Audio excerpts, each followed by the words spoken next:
My name is Vince Rucci. I'm one of the race directors of the Burning River Endurance Run.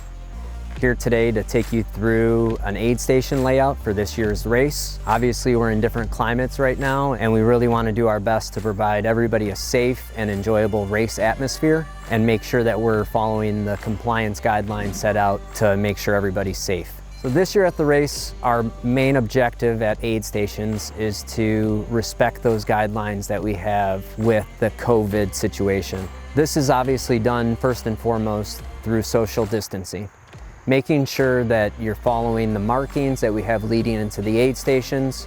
We just want people to use their best judgment and also feel that they can do what they need to do to have a successful event. In those areas where you're unable to keep that 6 feet apart, we are asking people to have a mask on. It can simply be a buff that you keep around your neck during the race, or a mask that you have in your pack, and you can put that on when entering the aid station or whenever you're unable to maintain that social distancing. Hand sanitizer will be readily available for both participants and volunteers. We want to make sure that the environment is safe for everybody. Also, as runners are entering and leaving the area, our volunteers will be sanitizing tables and making sure that everything that is going on at the aid station is also in compliance with those guidelines that we have set out. With volunteers this year, we definitely appreciate the time that they dedicate to the race. There will be some additional steps that they'll be taking this year as well for the COVID compliant symptoms check. And that will be done very easily when they arrive at the aid station. There will be a QR code that they'll be able to scan with their phone's camera. That will take them to a quick questionnaire that will basically be a symptoms check. And once they've completed that, they're good to go and volunteer at the aid station.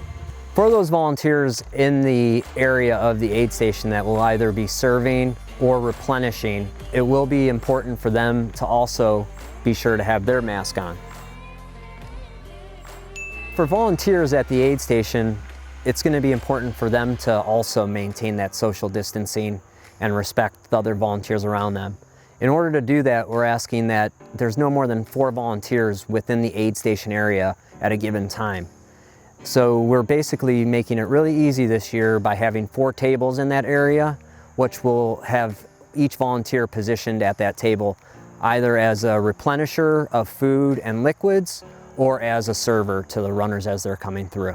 So this is a standard setup of our aid station designs for the event. And we'll have signage explaining what these areas are within the aid station layout. As you come into the aid station, you'll see pennant flaggings, and those will show areas for staff or volunteers only. Red flags will show the participant rest area. We do have limits on this area, and in areas where you can get crew access, you'll be able to do that with 1 crew member. Volunteers will help if needed, but we are asking people once again to respect social distancing in these areas. Relay exchange areas will be marked out in yellow flags. Find your spot there and wait for your runner as they enter the aid station and get ready for your leg. And remember, we are all in this together. You got enough? I've been on TV a few times. All right.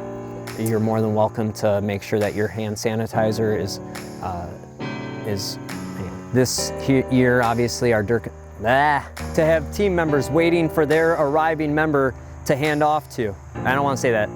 Hang on. So that you can. And remember, only you can prevent non-social distancing.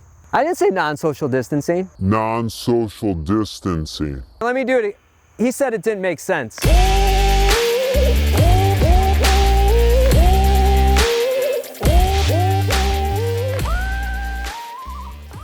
See you later.